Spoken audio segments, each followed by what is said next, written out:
English workshop 4.1 the world is mine.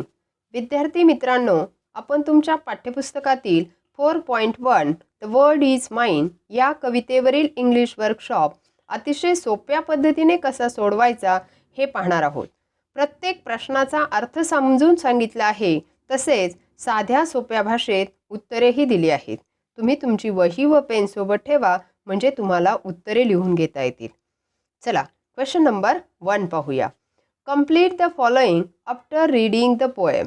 कवितेच्या वाचनानंतर खालील वाक्ये पूर्ण करा. The beautiful woman pass with. मग इथे उत्तर काय येईल? हॉबल. हॉबल खाली अंडरलाईन करा. B. The poet wanted to buy from the lord dash dash. कवीला मुलाकडून काय खरेदी करायचे आहे? Some sweets. C. The poet told the boy to join others to play but he couldn't dash dash. उत्तर काय येईल? Hear. D. The poet request dash dash to forgive him. कवी माफ करण्यासाठी कोणाला विनंती करत आहे? तर देवाला, म्हणजे रिकाम्या जागी काय येईल? God. Question number 2. Match the following. खालील जोड्या लावा. प्रथम कॉलम ए आणि बी मधील वाक्ये काळजीपूर्वक वाचा. त्यांचा अर्थ लक्षात घ्या, म्हणजे जोड्या अगदी सहजपणे लावता येतील. ए. The beautiful girl. पुढे काय येईल? Had a handicap in her legs. B. The lord who was selling sweets. काय येईल पुढे? Was very thankful to the speaker in the poem. C. The child watching others play was hearing impaired. D. The poet says the world is mine because he can experience the beauty and gifts of his life. चला, पुढील प्रश्न पाहूया. Question number 3. What does the poetess mean when she says the world is mine? Explain the importance of the title with reference to the poem. जग माझे आहे असे कवयित्री म्हणते, तेव्हा तिला काय म्हणायचे असते? कवितेच्या संदर्भात कवितेच्या शीर्षकाचे महत्त्व स्पष्ट करा. चला, आता या प्रश्नाचं उत्तर कसं लिहायचं ते आपण पाहूया. When the poetess says the world is mine, she means to say that we must count our blessings and be grateful for the good things in our life. When the poetess comes across the handicapped girl, boy and child, she realizes that she is blessed as a normal human being. She can enjoy everything that is good on the earth.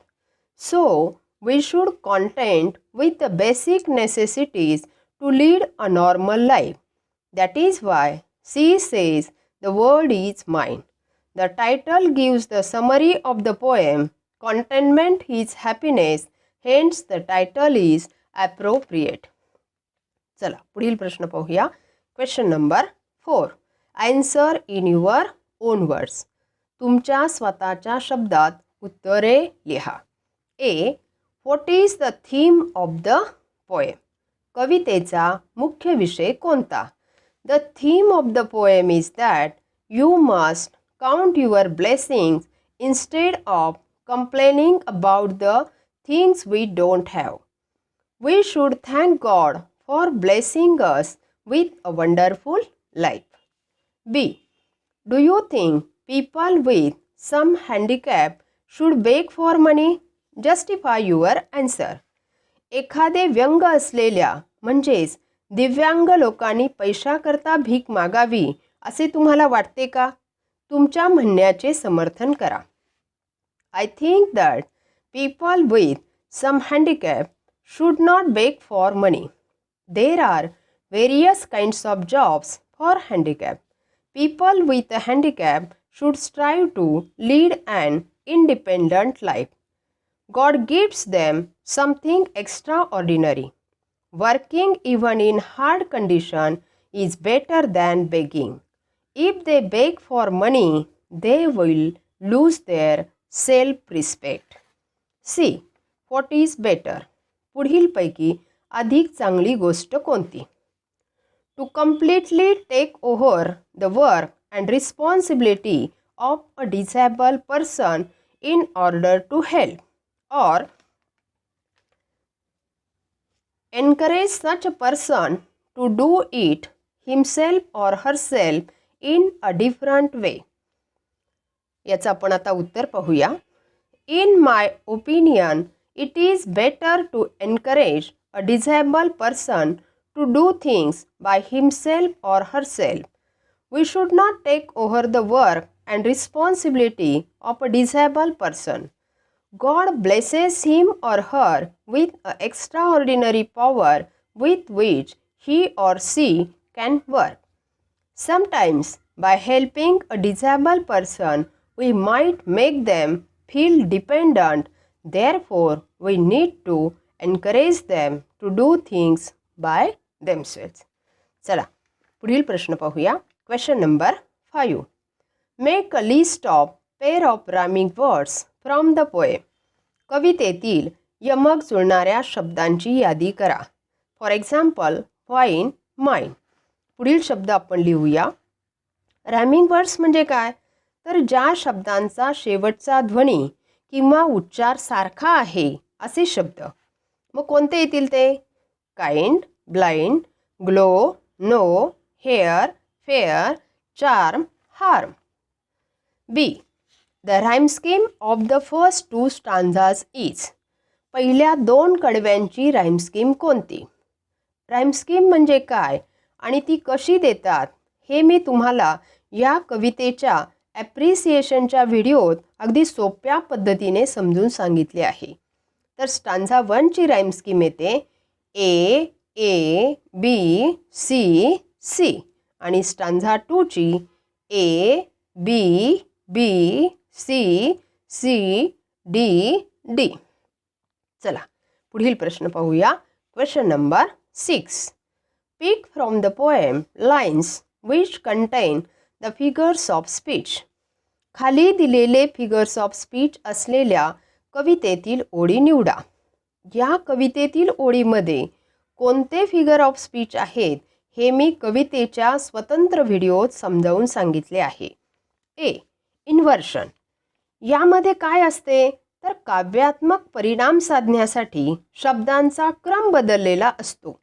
मग हा अलंकार कोणत्या ओळीत आहे. Today on a bus I saw a lovely girl with silken hair. या ओळीतील शब्दांची रचना I saw a lovely girl with silken hair on a bus today अशी पाहिजे होती. म्हणून इथे कोणता अलंकार झाला. इन्व्हर्शन. बी. इंट्रॉगेशन. या अलंकारामध्ये अलंकारयुक्त प्रश्न असतो. म्हणजे या प्रश्नातच प्रश्नाच्या उत्तराचा समावेश असतो. याचे कवितेतील उदाहरण म्हणजे I stop a moment then I said why don't you join the others dear. C. Onomatopoeia. या अलंकारामध्ये विविध आवाजांच्या अनुकरणवाचक शब्दांचा उपयोग केलेला असतो. या अलंकाराच्या कवितेतील ओळी पुढीलप्रमाणे आहेत. O God forgive me when I whine. तर व्हाईन हा शब्द या ठिकाणी विविध आवाज दर्शविणारा आहे. ई. अपॉस्ट्रॉफी. या अलंकारात मानव सोडून इतर मृत, अनुपस्थित, काल्पनिक अशा वस्तू, कल्पना इत्यादींना मानवी गुण देऊन उद्देशून बोलले जाते. याचे कवितेतील उदाहरण म्हणजे O God forgive me when I whine. या ओळीत कोणाला उद्देशून बोलले आहे तर देवाला उद्देशून बोलले आहे. समजलं सर्वांना. चला, क्वेश्चन नंबर 7 पाहूया. पिक out 4 lines that content imagery. कल्पना चित्रांचा समावेश असलेल्या कवितेतील 4 ओळी लिहा. I saw a lovely girl with silken hair. I saw a child with eyes of blue. I envied her, she seemed so gay. with eyes to see the sunset's glow. Question number 8चे उत्तर लिहिण्यासाठी dialogue रायटिंगचा video पहा. Question number 9चे उत्तर लिहिण्यासाठी story रायटिंगचा video पहा. आता क्वेश्चन नंबर 10 पाहूया. Recite or read your favourite or any English poem before the class. Take help of the following points while reciting the poem. तुमच्या वर्गासमोर तुमच्या आवडीची किंवा कोणतीही एक इंग्रजी कविता पाठ म्हणा किंवा वाचा. कविता म्हणताना खालील मुद्द्यांची मदत घ्या. Confidence and fluency, appropriate pronunciation and intonation, take proper pauses or stresses, proper voice and tone, pay attention to the music and rhythm of words and lines. चला पुढील प्रश्न पाहूया. Question number 11. Translate into your mother tongue. तुमच्या मातृभाषेत अनुवाद करा. ए. A disabled person is needed in society so that normal people can realize their blessings.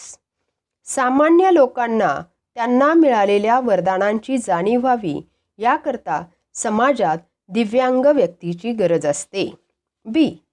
A true friend ignore your weaknesses, corrects you and encourages you to make full use of your strength. खरा मित्र तुमच्यातील उणिवांकडे दुर्लक्ष करतो, तुम्हाला योग्य मार्ग दाखवतो आणि तुमच्यातील सामर्थ्याचा पूर्ण वापर व्हावा यासाठी तुम्हाला प्रोत्साहन देतो. C. One cannot change everything that one faces but nothing can be change unless one faces it. आपल्याला ज्या परिस्थितीला सामोरे जावे लागते ती परिस्थिती आपण बदलू शकत नाही, परंतु एखाद्या गोष्टीला आपण धैर्याने सामोरे जात नाही तोपर्यंत काहीच बदलू शकत नाही. क्वेश्चन नंबर 12साठी लेटर रायटिंगचा व्हिडिओ पहा. आता तुम्हाला या कवितेवरील इंग्लिश वर्कशॉप कसा सोडवायचा हे चांगल्या प्रकारे समजले असेल. यातील सर्व प्रश्नांची उत्तरे सुंदर हस्ताक्षरात तुमच्या वहीत लिहून काढा व त्याचे लक्षपूर्वक वाचन करा. ओके, तुम्ही सर्वजण आनंदी राहा आणि महत्त्वाचे म्हणजे अभ्यास करत राहा.